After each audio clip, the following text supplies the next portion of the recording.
Voilà, nous changeons de chapitre et nous arrivons au chapitre 8 de Matthieu. Prions. Éternel, donne-nous de saisir cette descente du roi qui va toucher, qui va parler et qui va porter son peuple au nom de Jésus-Christ.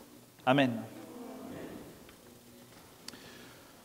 Donc au chapitre 8, la descente commence. Jésus vient de terminer son grand discours, le sermon sur la montagne. Ses paroles sont tombées comme une pluie sur une terre sèche et la foule descend derrière lui. Tous l'écoutent encore, un peu sonnés par ces béatitudes qui inversent le monde.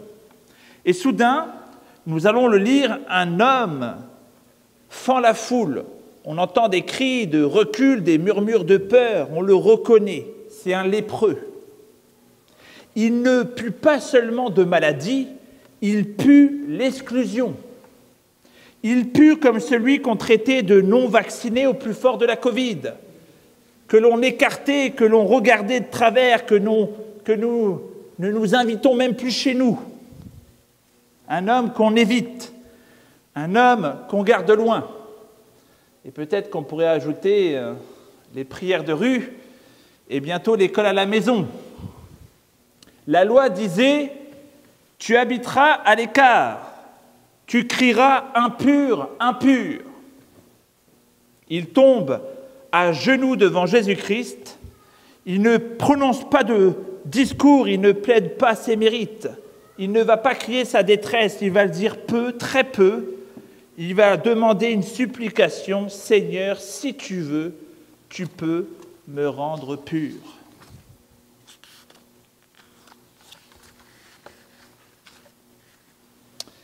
Et là, tout s'arrête. Jésus ne recule pas.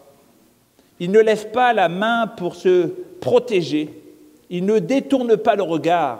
Il tend la main, il va le toucher. Et il va parler, il va dire « Je le veux, sois pur ». Quelques mots suffisent à trancher l'histoire « Je le veux ». C'est la volonté du roi, c'est le cœur de l'Évangile. Là où tout le monde recule, la sainteté de Jésus avance. Là où tout le monde fuit, lui s'approche. Là où tout le monde garde des distances, lui pose sa main. Il touche. Il ne souille pas, mais il purifie. Voilà l'introduction du texte que nous allons lire. Voilà notre Seigneur. La sainteté ne recule pas, elle avance, elle guérit. Je vous invite à vous lever pour lire les Saintes Écritures en Matthieu chapitre 8, versets 1 à 17. Lorsque Jésus fut descendu de la montagne, de grandes foules le suivirent. Un lépreux survint qui se prosterna devant lui en disant « Seigneur, si tu le veux, tu peux me rendre pur. » Jésus étendit la main, le toucha et dit « Je le veux. Sois purifié. » Aussitôt, il fut purifié de la lèpre. Puis Jésus lui dit « Garde-toi d'en parler à personne, mais va te montrer au sacrificateur et présente l'offrande que Moïse a prescrite, afin que cela leur serve de témoignage. » Comme Jésus était entré dans Capernaum, un centenier l'aborda et le supplia en disant « Seigneur, mon serviteur est couché à la maison paralysé et violemment tourmenté. » Jésus lui dit « Moi j'irai le guérir. » Le centenier répondit « Seigneur, je ne mérite pas que tu entres sous mon toit, mais dis seulement un mot et mon serviteur sera guéri. Car moi qui suis soumis à des chefs, j'ai des soldats sous mes ordres. Et je dis à l'un, va, et il va. À l'autre, viens, et il vient. Et à mon serviteur, fais cela, et il le fait. Après l'avoir entendu, Jésus, plein d'admiration, dit à ceux qui le suivaient, en vérité, je vous le dis, je n'ai trouvé chez personne, même en Israël, une si grande foi. Or, je vous le déclare, plusieurs viendront de l'Orient et de l'Occident, et se mettront à table avec Abraham, Isaac et Jacob dans le royaume des cieux. Mais les fils du royaume seront jetés dans les ténèbres du dehors, où il y aura des pleurs et des grincements de dents. Puis Jésus dit au centenier, « Va, qu'il te soit fait selon ta foi. » Et à l'heure même, le serviteur fut guéri. Jésus se rendit ensuite à la maison de Pierre, dont il vit la belle-mère couchée avec la fièvre. Il toucha sa main et la fièvre la quitta. Puis elle se leva et se mit à le servir. Le soir venu, on lui amena plusieurs démoniaques. Il chassa les esprits par sa parole et guérit tous les malades. Ainsi s'accomplit la parole du prophète Ésaïe. Il a pris nos infirmités et il s'est chargé de nos maladies.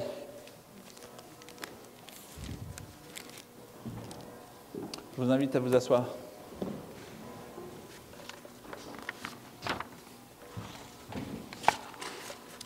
Alors, pour ceux qui ne le savaient pas, l'évangile de Matthieu est scandé par 7 montagnes. Il y a une montagne de la tentation, il y a une montagne du sermon sur la montagne, il y a une montagne de la prière, une montagne où il y a les guérisons puis la multiplication, la transfiguration, le mont des Oliviers et la montagne de Galilée pour l'envoi universel.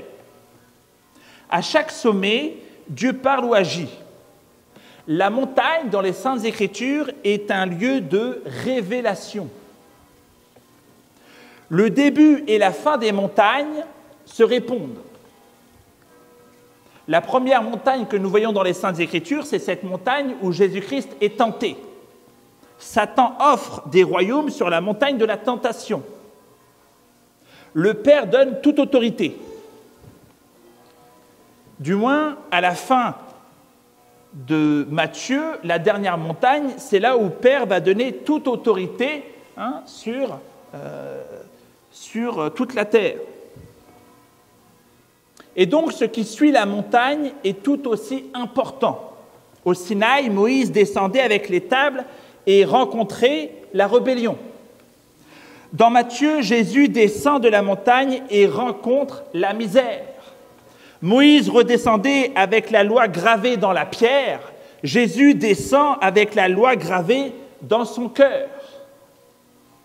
Moïse affrontait de son époque 10 épreuves du peuple. Il nous est dit en Nombre 14, 22, « Tous les hommes qui ont vu ma gloire et les signes que j'ai opérés en Égypte et dans le désert, qui m'ont tenté déjà 10 fois et qui n'ont pas écouté ma voix, tous ceux-là ne verront pas le pays que j'ai juré à leur père. Tous ceux qui m'ont outragé ne le verront pas. » Donc, d'une certaine manière, Jésus-Christ est en train de répondre à ces 10 œuvres dans l'Ancien Testament par des œuvres de restauration. Et les chapitres que nous entamons, chapitres 8 et 9, il y a comme 3 triades de miracles, donc 3 x 3, 9, plus 1, ce qui fait 10. Donc on voit qu'il y a comme une réponse. Il y a eu 10 malheurs à la suite dans l'Ancien Testament, il y a 10 œuvres de restauration à la suite quand Jésus-Christ descend, lui, de la montagne du sermon.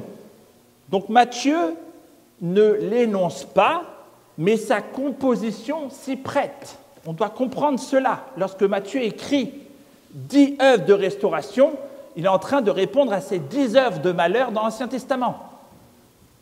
Il est en train de refaire l'histoire d'Israël. Mais cette fois, il va la réussir, là où dans l'Ancien Testament, bien évidemment, ils avaient échoué. Nous voyons que Jésus-Christ est plus grand que la loi, car il accomplit et parle avec l'autorité divine. Donc voyons la première triade aujourd'hui, 3 gestes avec une signature. D'abord, le lépreux. C'est la mort sociale. Lévitique 13, 14 l'ont mis dehors. Il n'a plus de visage, il n'a plus de place, il demande la pureté, pas seulement la santé. Jésus touche et purifie, puis il l'envoie au prêtre. Il n'abolit pas la loi, il accomplit la loi. Il rend l'homme à Dieu et à la communauté. Ensuite arrive le centurion, un païen, un occupant. Il parle d'autorité. Dit seulement une parole, Jésus s'émerveille de sa foi et il annonce ensuite le banquet. Des hommes viendront d'Orient et d'Occident s'asseoir avec Abraham et les fils du royaume sans foi resteront dehors. Ce n'est pas du mépris, c'est un appel.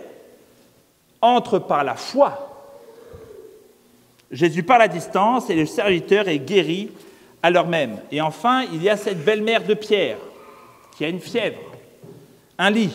Jésus touche la main.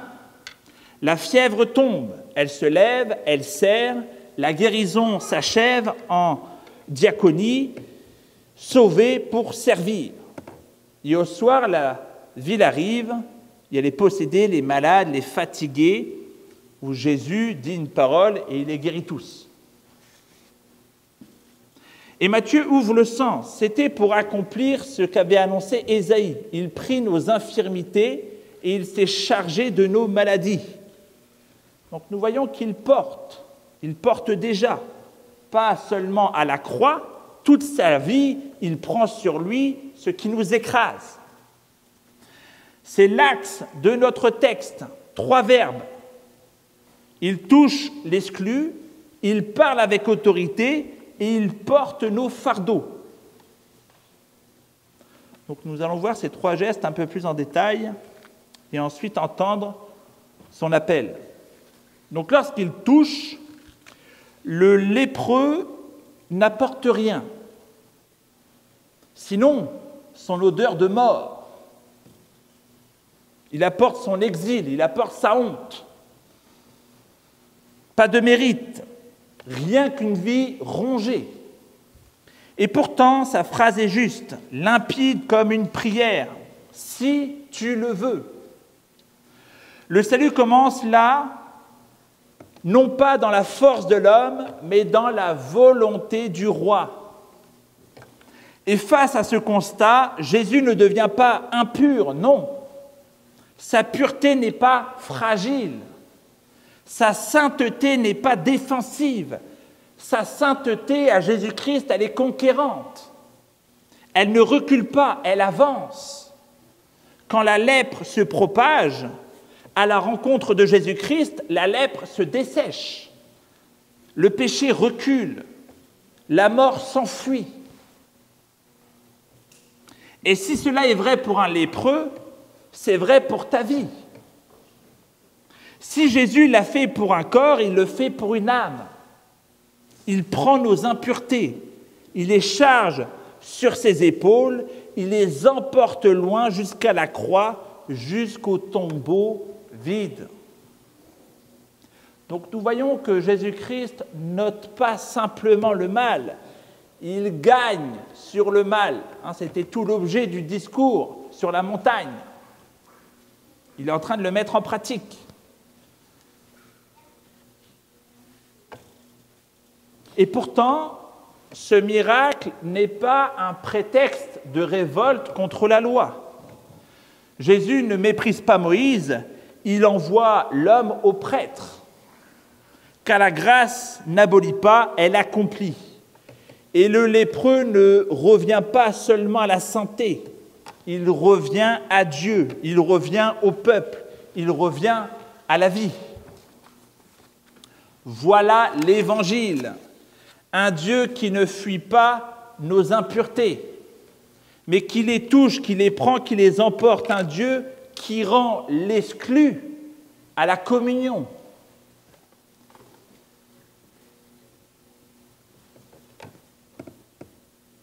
Puis, Jésus-Christ parle. Le centurion comprend l'autorité. Il est sous autorité, il parle et on obéit. Il voit plus loin. Jésus parle et la maladie obéit. Jésus est en admiration devant la foi du centurion.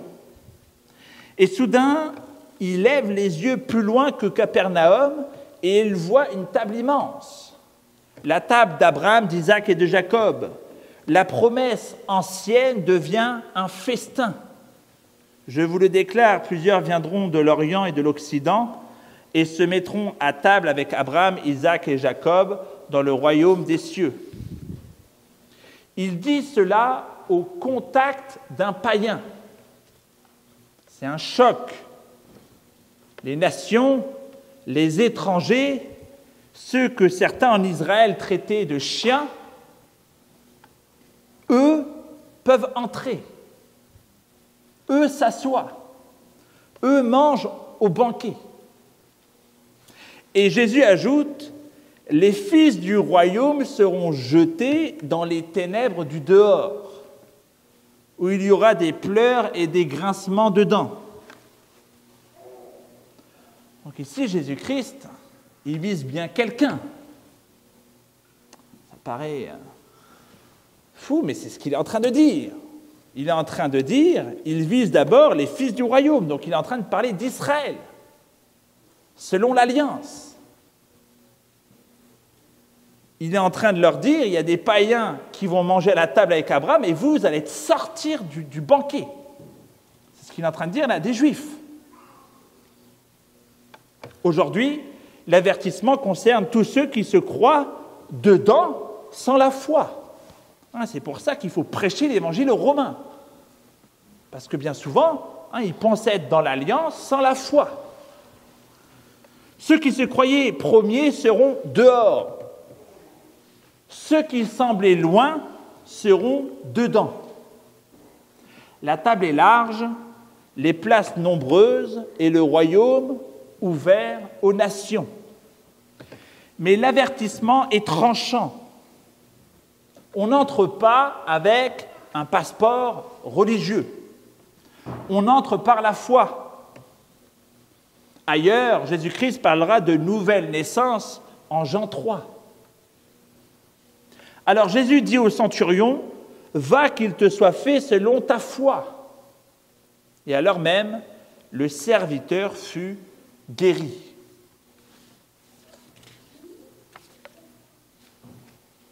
Enfin, il porte. Ça, c'est le troisième miracle, 1 sur 10, que nous allons voir dans les différentes semaines. La première triade. Chez Pierre, la scène est plutôt intime. Il y a une chambre, il y a une fièvre. Jésus s'approche, touche la main, la fièvre tombe. La belle-mère de Pierre se lève et elle se met à le servir. Le soir, toute la ville arrive et Jésus porte. Il nous est dit que Matthieu est en train de citer Ésaïe 53,4, selon le sens de l'hébreu. Il a pris nos infirmités, il s'est chargé de nos maladies. Donc pas seulement nos péchés, mais également nos faiblesses, nos plaies, notre fatigue. Il ne fait pas que donner des forces, il prend nos faiblesses. C'est déjà la substitution du serviteur, celui qui prend notre place. Il y a une dimension pénale qui va trouver son apogée à la croix. Donc voilà la consolation des épuisés. Tu ne portes plus seul. Et lorsque nous voyons tout ceci, quelques questions peuvent venir à notre esprit. Un juif peut se dire, mais selon la loi, il a touché un lépreux. Donc il a transgressé la loi. La loi isole le lépreux, d'après Lévitique 13,14. Et le contact rend impur, d'après Lévitique 5,3. Mais quand Jésus le touche, aussitôt la lèpre le quitta, au moment même du contact. Donc l'homme devient pur. Donc Jésus n'est pas en train de violer la Torah, il la renverse en l'accomplissant, en donnant la vie. Il n'y a plus besoin d'exclure comme il vient de le purifier. C'est même l'inverse. Celui qui ne veut plus le réintégrer, il se met là en face, en contradiction à la loi. Et il envoie d'ailleurs l'homme au prêtre pour confirmer la restauration. Donc on voit, comme je l'ai expliqué, qu'avec Jésus, c'est la sainteté qui contamine. Ce n'est plus le péché qui commence à nous envelopper, c'est sa sainteté qui nous enveloppe de plus en plus. Donc s'il peut le faire avec une âme, avec un corps, il peut le faire aussi avec une nation. Il peut le faire aussi, c'est ce qu'il fera d'ailleurs à son retour de manière complète. Mais c'est déjà en cours. Une autre question peut nous venir à l'esprit. La parole à distance est peut-être un peu exagérée. Donc le centurion dit « Dis seulement une parole ». Et Jésus répond « Qu'il te soit fait selon ta foi ». Et alors même le serviteur guérit. Donc ce n'est pas de la magie. C'est l'autorité du Fils. La Bible le proclame. Il envoie sa parole et les guérit. Il dit et la chose arrive. Élisée déjà avait guéri Naaman par un ordre. Il n'était même pas sorti. Donc la parole de Jésus n'est pas liée à sa présence physique. Elle atteint, elle guérit, elle sauve même de loin. C'est rassurant pour nous, parce qu'on n'a pas besoin que Jésus-Christ soit là physiquement, sa parole suffit. Fils du royaume, l'appartenance suffit-elle? Donc le texte nous dit non. Jésus annonce que des peuples viendront s'asseoir à la table d'Abraham, tandis que certains, les fils du royaume, seront dehors. Donc on n'entre pas par héritage, mais on entre par la foi. L'appartenance culturelle ne remplace pas la confiance personnelle en Jésus-Christ. Donc ceci nous amène à nous poser cette question, et c'est bien ce que nous faisons même avec nos enfants à travers la Sainte Seine. On est en train de les catéchiser en prenant la Sainte Seine, on est en train de leur expliquer qu'il faut croire dans le sang et dans le pain. C'est pour ça qu'ils l'apprennent avec nous. D'une certaine manière, on leur dit déjà au plus jeune âge, crois-tu toi-même au Seigneur Jésus-Christ? Et avec leur petite incompréhension qu'ils ont de plus jeune qui va grandir avec le temps, ils sont capables de dire Jésus est roi. Képhas, 3 ans, il dit Jésus est roi. Et nos enfants sont capables de saisir cela. On n'est pas obligé d'attendre indéfiniment. Et enfin, pourquoi Dieu ne guérit-il pas tous? Pourquoi il ne les a pas tous guéris partout? Matthieu 8,16 raconte un soir à Capernaum où Jésus guérit tous ceux qui viennent. Et ailleurs dans l'Évangile, on note qu'il ne fit pas beaucoup de miracles à cause de l'incrédulité. On verra ça plus tard dans Matthieu 13. Donc, à certains endroits, il y avait des guérisons et pas d'autres. Mais de plus, les guérisons étaient des signes du royaume. Donc, on n'a pas affaire à un distributeur de miracles. C'était des signes qui pointaient l'arrivée du Messie. Et la plénitude se verra au dernier jour, d'après Apocalypse 21,4. Donc notre part est de persévérer en prière. On peut même demander, d'après les Saintes Écritures, l'onction des anciens, se soigner avec la sagesse de la parole de Dieu et espérer, comme nous le dit le credo, la résurrection. Donc il porte déjà aujourd'hui et il guérira pleinement à son retour. Alors avec tout ceci, quel appel faut-il saisir? La table d'Abraham est dressée et il reste des chaises vides. Qui va s'asseoir par la foi? Le lépreux que nous évitons, le lépreux de notre temps, le païen que nous croyons parfois trop loin, ou la fièvre d'une maison qui brûle.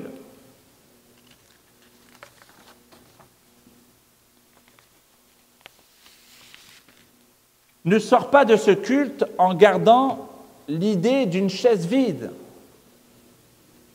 Approche quelqu'un que tu fuis, dis une parole que tu retiens, dépose un fardeau que tu traînes. La loi a parlé sur la montagne et le roi est en train d'agir. À nous de mettre un convive de plus à ce banquet d'Abraham.